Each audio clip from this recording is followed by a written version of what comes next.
The great ones, they're different. They really are. Not better, just different.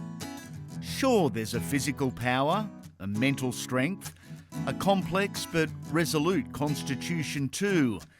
There's a whole lot more than just the measurables. That's something else, that intangible. It separates us from them. Welcome to the Legends series on Andy Raymond Unfiltered.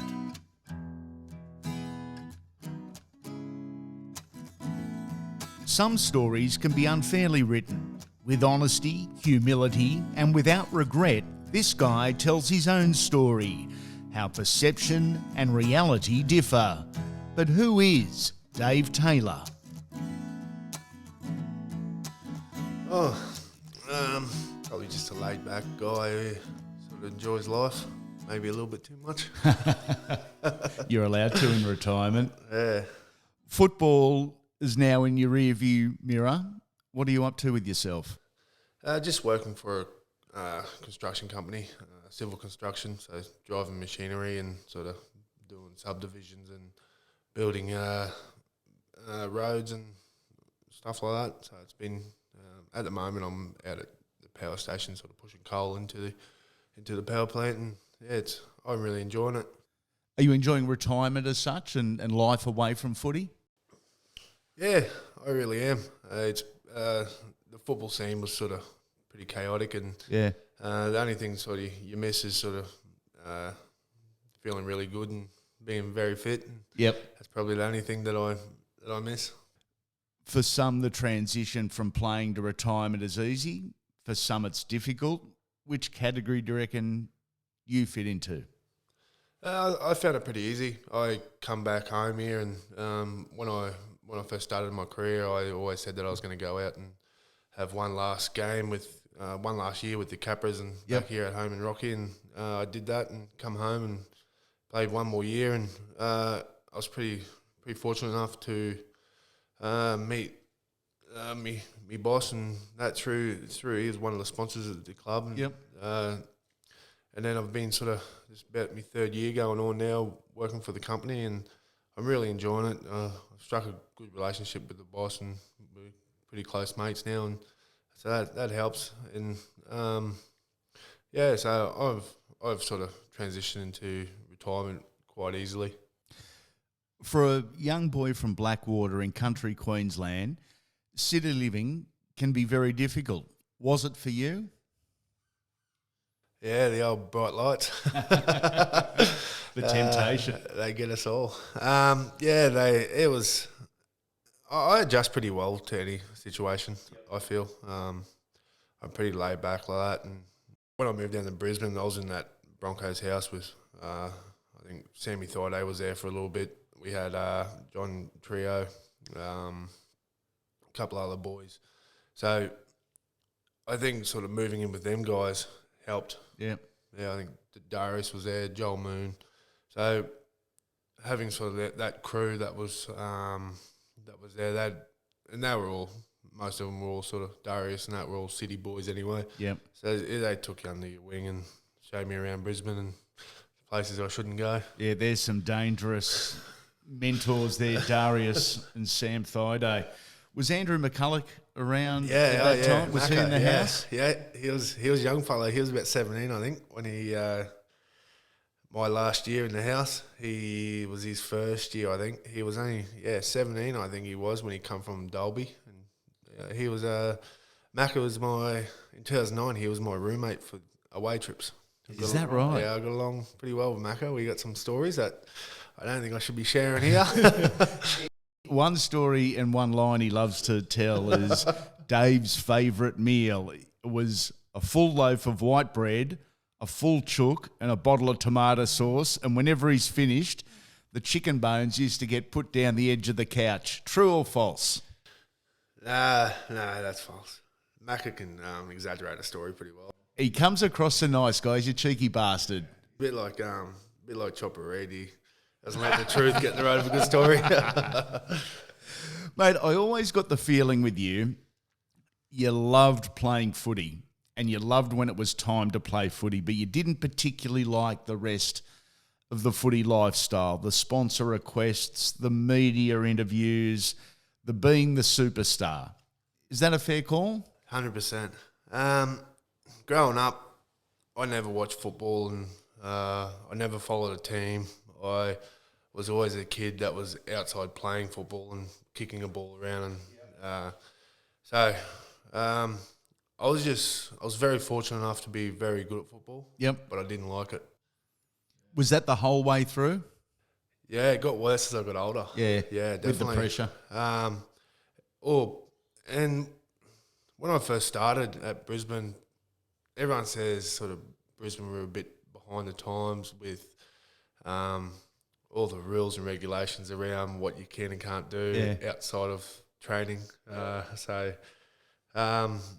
was just very fortunate enough to be quite good at it. But one thing sort of that probably hurt me a little bit is I didn't study the game like Jonathan Thurston's, Cameron Smith and that. Yeah.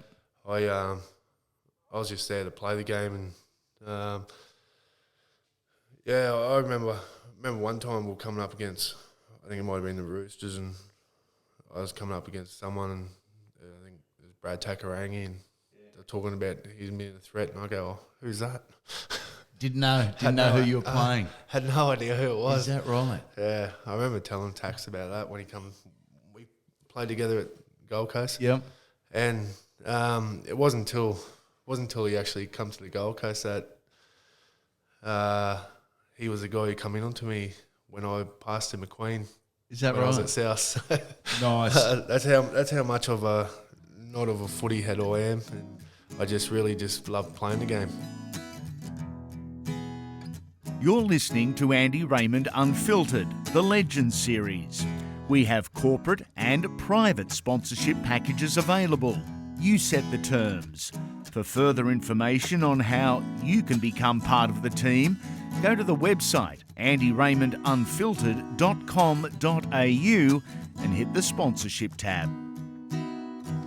Let's go back to the start, because you're a fabulous young footballer, a schoolboy footballer, a big kid that kept growing, but it was your skills and your ability and not your power that caught the attention of the talent scouts. Did the skills come naturally, or were they practiced and practiced and practiced? They were definitely practiced, but they were practiced in the backyard with... I grew up with a lot of Aboriginal boys, and still to this day there's two boys who I've never seen anything like, Yoram Major and Daniel Roberts, the local boys here in Rockhampton. And still to this day I haven't seen anyone with skills like they have. And, wow. Playing with them, and you sort of had to learn pretty quick how to do a flick pass or a chip and chase to sort of be one of the guys that will stand out a little bit in the muck around game in the backyard. So a lot of that stuff is sort of where I learnt from all the little Aboriginal boys that we sort of went to boarding school with. Yep. Would always throw the ball around before dinner or before our breaks or anything. We'd be out in the yard. Wow.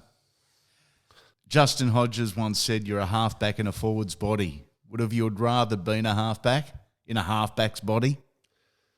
Yeah, I was just talking to your wife before. Definitely waking up in the mornings now. She's a bit tough that first 15 minutes is a bit tough to get up and get at him.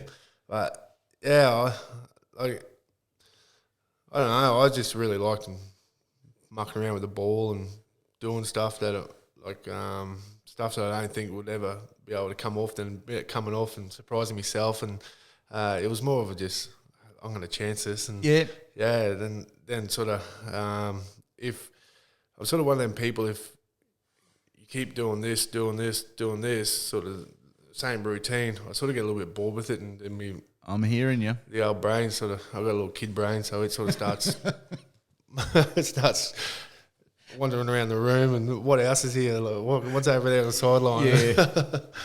How did it happen that you arrived at Red Hill with the Broncos? I was originally signed with Cowboys. Yeah. That was schoolboys. I was a scholarship with them, and I went down. I remember going down to Brisbane when I must have been about 16, and the Cowboys seemed to just, they got you, so they took me to one camp or something like that, and there wasn't much, and I went down to Brisbane and met Wayne Bennett, met everyone. I look up to my old man so much, and my old man's name's Logan, and we met Wayne early that day, and then in the afternoon Wayne come back and he brought his cap back to my dad because he's been to the Logan brothers football, and they gave him a cap, and he goes, "Oh, your name's Logan." And here's the cap. I don't know, for some reason that really struck home to me. And I was like, oh, yeah. But that's just Wayne, you know. Like Wayne's really good like that, and he definitely knows how to play the personality. Were you intimidated by Wayne Bennett when you first met him? Were you? Yeah. Oh, it's Wayne Bennett. Yeah, that's right. Yeah. An amazing footy side, the Broncos of that era. You joined and you debuted in 2006. You played just the one game. What do you remember of your debut? I remember Jamin Lowe running over me. Is that right, big J-man? Yeah. It's all a blur, really. I don't remember my debut that much. It was, I do remember there was 2,000 people at ANZ Stadium, and South were coming last, and they beat us. Oh no! It was supposed to be their worst year ever, or something like that. And I just remember running down that 10 minutes. You run up and down the field to warm up a little bit while you're sitting on the bench, and I remember someone yelling out, "Who's that?" Didn't know. Yeah. I was like, yeah, I definitely made it now. Yeah, a South's tragic. Who's that? The club won the Premiership that season. You didn't play in the actual grand final, but you were in the squad. Do you consider it a Premiership to your name? I would. No, I got $50 though. I remember that. Yeah. I only played the one game that year for the club, but I was flying because I went to school here in Yeppoon. Yep. I was flying from Rockhampton down to Brisbane to play reserve grade for the Clydesdales. Yep. Every weekend, and it was only the one game, so I don't really feel like I was sort of part of that Premiership team. What were the older fellas like to a young guy at Brisbane? Were they leaders? Were they examples? Were they hard on the young blokes? Were they just plain annoying pests? Which one? Or all of them? All of them but Petro. Yeah, they were. Oh, we had Thorny, Petro, Webke, Tony Carroll, Dane Carlo, Corey Parker. Hell of a forward pack, isn't it? Wow. Neville Costigan, Sammy. Yeah, it was. I walked in there my first training session, and I put my bags down. They were sort of this bench, and I said to I asked the trainer where I can put my stuff. He goes, "I'll just put it here." I don't know if I was going to stitch up, and I put it there. Webke walked in, he's grabbed my bag and threw it across the room. He goes, "Who the fuck put that there?" Yes. And I just went hid in the corner. I waited till he walked out before I went and picked it up. I was like, "There's no way I'm picking it up." No, not in front of him. Nah, one of the great gets. No, it was them boys. You had to earn your stripes, so you couldn't really talk. Or it's so different these days with young guys coming through. Even Josh Maguire got the back end of it. I was a young guy, so I had to go do everything. Go get coffees. Had to go get sort of whatever they wanted, sandwiches. Yep. Whatever they told me to do, I had to do it. And that happened until Josh Maguire come in, and thank God. I think I was about... And he was coffee boy. I was trying to give it to him the whole time. I was like, yeah, you're the young guy now, brother. Good.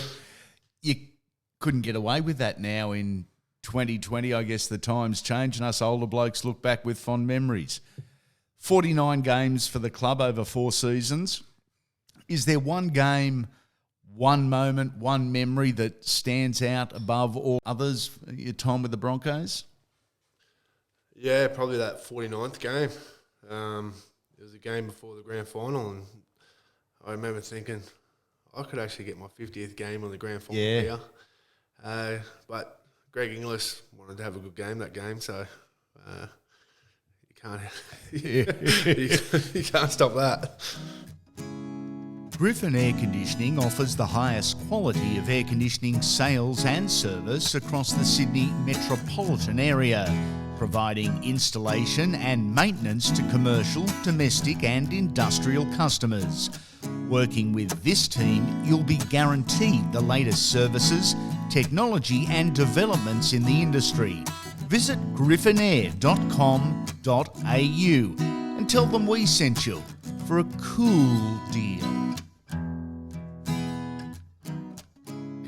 Wayne once said, "You are the most naturally gifted footballer I've ever coached." It's a fair rap from old Clint Eastwood. Yeah, it's a pretty good rap. When someone raps you like that, what's your first reaction? Some people love it, some people hate it, some people get embarrassed by it. Which are you? I was so dumb and naive when I was younger. I probably just threw it straight over the top of my head. Is that I right? even thought anything of it. I was just ADD little kid running around, just football. Yeah. But probably more embarrassed, if anything. Yeah. It almost goes back, I guess, to what we spoke about earlier. You were just like, let me play footy, but leave the other shit out. That probably would have suited you better, wouldn't it? Yeah, and it wasn't until,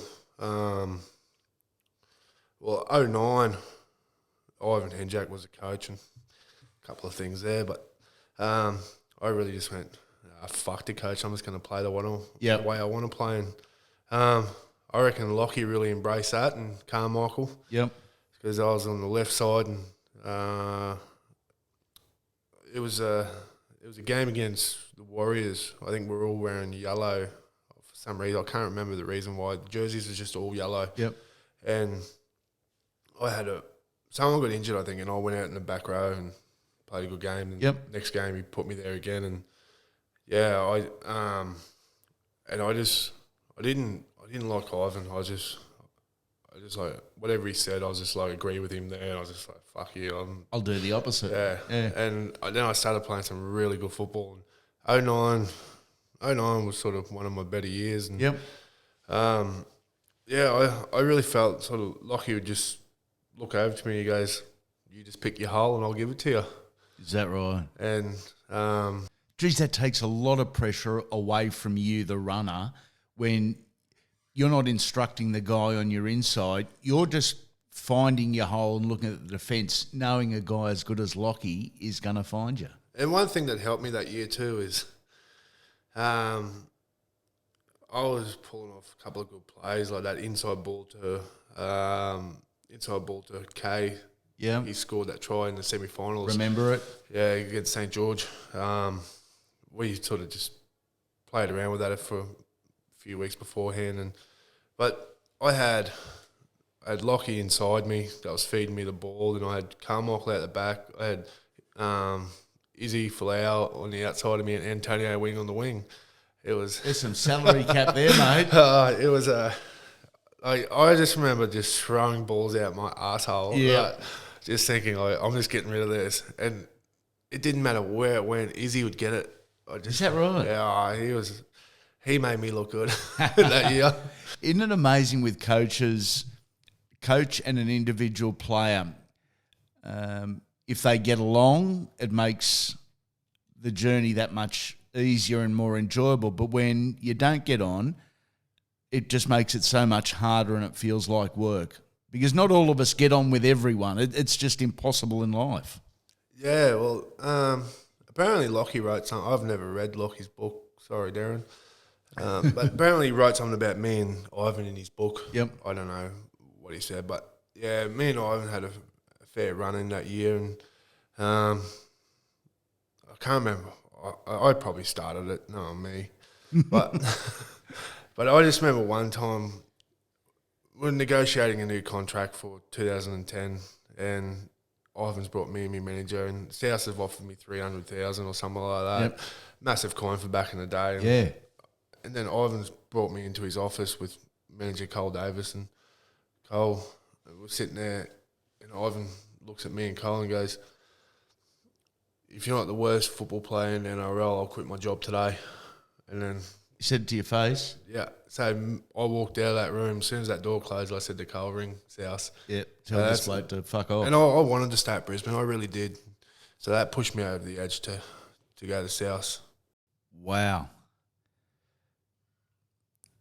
We hear about players these days, and we've heard it for 30 years, changing clubs, and they say, it's about the challenge, it's about the coach, it's about the sponsors. Most times, just factually, it's about the dollars. And that makes sense because you've got a limited lifespan. And the South's offer, point blank, was just too good to refuse, wasn't it? Yeah, but the funny thing was, Brisbane offer was not too far behind it. Really? Then yeah. Did you play your best footy at Souths? I had my funnest footy in that first 2 years under Johnny Lang. Yep. Johnny Lang, he's probably my favourite coach. Just Yep. because of who I am, how my brain works, and how much of a kid I am. That he used to get in meetings and he'd go, all right, we got Dave on the left and we got Sam on the right. Pretend your boxes, and you go fucking bang with the left and you go fucking bang with the right. Johnny Lang, you legend. And me and Chrissy Sandow would be up the back just holding each other giggling. Yeah. There's another troublemaker from way back, Chrissy Sandow. There'd be some good memories. I think me and Chrissy, we used to have a little tally sheet when we'd go into video rooms and we'd count down count how many times Johnny Lang would say fuck. I think we got like 72 one day. Is that right? Oh, I love it. Any elite athlete will tell you it takes more than just being physically fit to be at your best. And our friends at Galaxy Finance can have you at the top of your financial game. From home loans to investments and self-managed super funds, they provide complete solutions. Call Galaxy Finance on 1300 91 7740 and mention you heard it on Andy Raymond Unfiltered to get an obligation-free chat to see how Galaxy Finance can assist you. In your first year with Souths, you played your way into State of Origin. You debuted in Game 1, played the whole series. Was that your ultimate football goal, to reach State of Origin, or you still didn't know what your ultimate goal was? No, definitely my ultimate goal. I didn't care for Australia. Yep. It was definitely a goal to make it play for Australia, but Queensland was the pinnacle for me. Growing up, I think it's just growing up in this region that State of Origin is everything, and you can walk around State of Origin time and it is a completely different town. It's buzzing. It's everyone's sort of, especially when you're young kids, everyone's into each other. Yep. And but when it's Australia time, it's just another game here. Yeah. So I think that's what triggered me is. Playing for Queensland was the ultimate thing for me. Do you remember the first time you got the phone call to say, come on in, you're wearing maroon, Dave? Never got it. No? Johnny Lang walked in. I lived in the same street as Johnny Lang in Cronulla. He walked down and told me and my wife at the time, Ashley, sat us down and he told us. So that was pretty... I would have rather that way than getting the phone call, definitely. That was made it so much more special. You're smiling and your eyes are sparkling as we're sitting here talking about it. That's very cool. Did you have a regular roomie in Origin, or were they still rotating roomies? No, there was a lot of regular roomies, but I didn't have a regular roomie, no. Maroons 2012, Coolum. You turn up at training with your head bandaged. And the official story was Dave fell out of bed. It's 2020, 8 years on. You can now tell the real story. And I'm going to call bullshit if I think you're starting to lie. Let's just say I'm not divorced yet. I love it. We'll leave it there. Mate, at the peak of your powers and playing wonderful footy with South, which you enjoyed, as you said earlier. You signed a big dollar deal with the Titans. With big bucks come big expectations. How did you deal with expectation and pressure? Well, Gold Coast was my second option. Yep. South was my first. Yep. I wanted to stay at South, but my ex-wife, she wanted to move back home to Queensland. She had no one down in Sydney. Yep. Just had the 2 kids, and it was pretty sort of tough on her. Yep. So I was sort of, big money in that. I never really felt pressure, if anyway. Sort of, I had to perform or anything. I think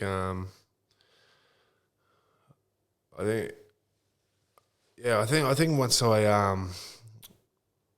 me and sort of Cardi, we sort of got off the wrong foot to start with. Yep. And then it wasn't until sort of the second year we got really close and I started playing some really good football.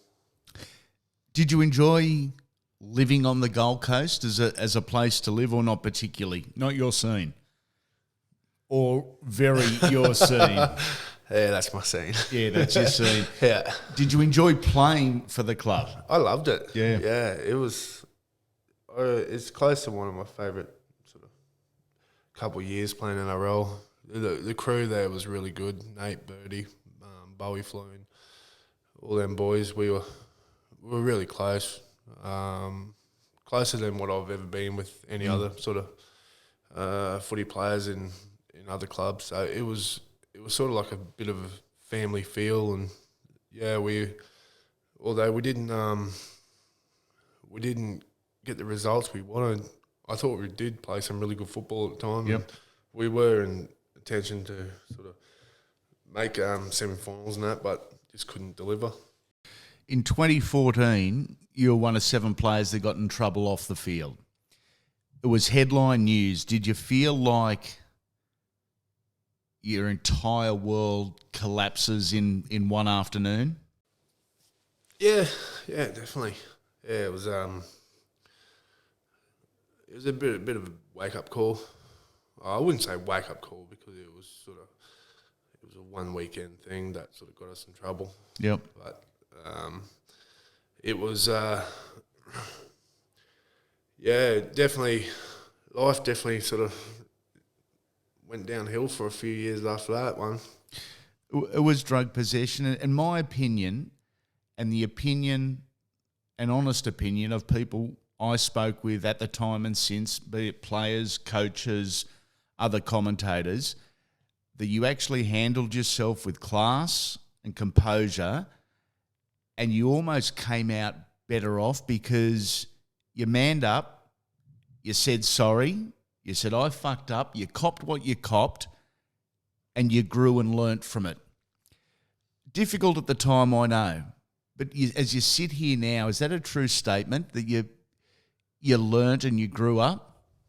Yeah. Oh, if you get caught with your dick in your hand, you got caught with your dick in your hand, don't you? Yeah, so exactly. There's if I sat there and said, no, it's a sausage or it's... Yeah. But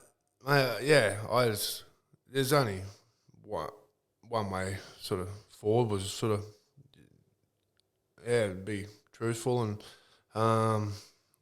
just be honest about everything, and I think I did that to the best of what I could do. I couldn't talk too much about it all, obviously, because of everything, and still there's a few things that we may or may not have signed that we can talk about. And do you feel like at the time, you go home from a day like that, and are you sitting there on the lounge thinking the world hates me? This is why me? No, but I definitely knew my ex-wife hated me at the time. She's tall daggers out of me. Ex-wives will find any reason to hate us, mate. No, I didn't feel like the world hated me. I knew I fucked up, and that was The only thing that I was only shitty with myself, put myself in that position, and I had to live with the consequences. And I'm big for that. Yep. How you make your bed is the way you got to sleep in it. Yeah. I just remember Kelly Slater actually gave me some good advice. I was out surfing at Burleigh, and I know it really sort of hit home and got me. He paddled over to me, and he must have seen me face in the news or something that day, because it was a Gold Coast.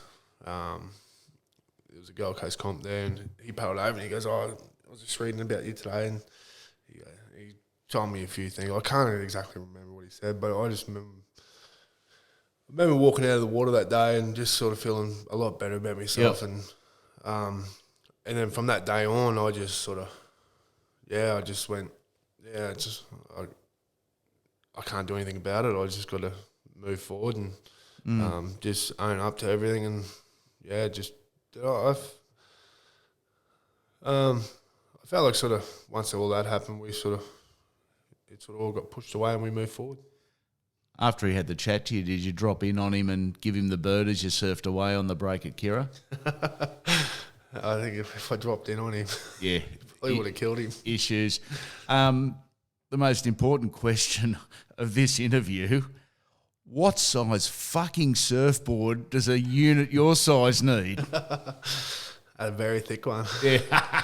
Nah, not these days. These days, I'm probably surfing a boat, but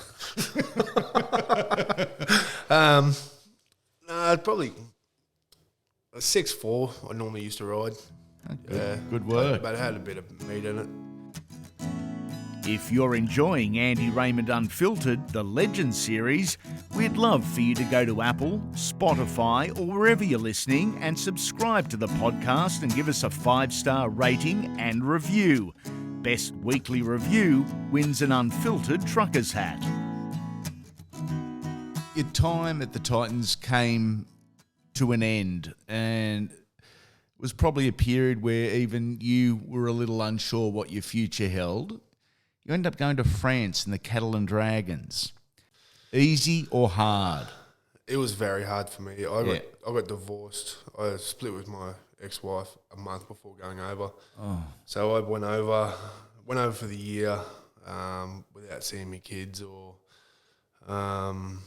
That's brutal in itself. Yeah. So they come over for 1 week out of that whole year, and that was the toughest part. And also only having 5 people you can communicate with a year. Wow. There was me, Toddy, Willie, Justin Horro, Jody Broughton, and Richie Myler. They were sort of the only ones who could speak English over there. That's not even just difficult playing footy. That's difficult 24 hours a day, and it's like that. Yeah, especially when you're living on top of each other as well. Yeah. You sort of, like when you live in Australia, you make friends down the beach or you make friends anywhere and you just talk to people, and you can't do that over there. Like you just, there's 5 of you and that's it. That's it. Until you went to England to play, and even then you sort of just hung with each other. Yeah. You actually, from a football perspective, had a very good year. I think you actually may have even played every game that year. Did you enjoy the game in the UK? Loved it. Yeah. Because it is different, isn't it? It was fun. Yeah. I hated being over there when I was over there, but looking back, I really enjoyed it. That's sort of one of my regrets in life. I don't have many, but is not actually just not worrying about. Obviously, it's hard to sort of worry about your kids and that, but I was sort of wish I just went. Let's just embrace this environment and actually turn what I think is a bad thing into a good thing, and actually enjoyed myself over there instead of just sort of moping around kicking stones the whole time.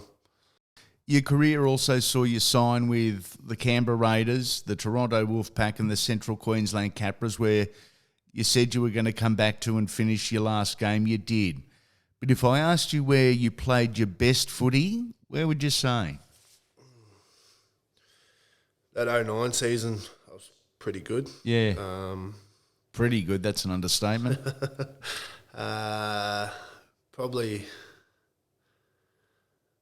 Out of football-wise, no pressure, just enjoying myself. Probably that 2009 season, that was real fun.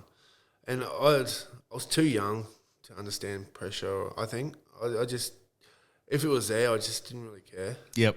Probably the only time I felt any pressure was that morning. No, about an hour before we're getting on the bus to go to the game, when I sort of looked around the room at the hotel and everyone was sort of real nervous, and that sort of made me a bit nervous. So that's probably the only time I felt pressure that year. You played for 4 NRL clubs. Which one do you consider is your team?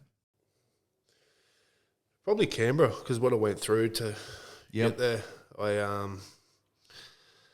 When I come back from France, I thought that was it. I thought it was over and done with, and I was coming back here to work, back to Rockhampton. Yep. I just flew into Brisbane, and I was changing from international to domestic. Once I got to domestic, I was sitting there, and Ricky Stewart come past, and just as a courtesy, like he walked pretty close to me. He's like, "Hey, Ricky, how are you?" Just as you do, if you see anyone that's in the NRL, you always say hello to them. And said hello, and it just started talking. And he goes, "What are you doing with yourself?" I said, "No, I'm probably going to go out and work or something." And I picked up my car in Brisbane and I started driving back. I got to Bundaberg, it was about 5 hours from Brisbane. And I got a phone call from manager Cole. He goes, "Ricky wants to see you in Canberra tomorrow." Wow. So you got to turn that car around, you got a flight. He goes, "I'll book you a flight now. Fly down tomorrow and come back next day." He goes, "If you don't like it, you can go home and work. If you do." If you like it, stay and play. Ricky just said, he goes, he brought Croaks. Yep. A couple other boys, and he they just said, "Look, if you're going to have a crack at this, you're going to have a proper crack. We're going to put you on a training trial, and you got to work for it." And yep. I definitely felt like just as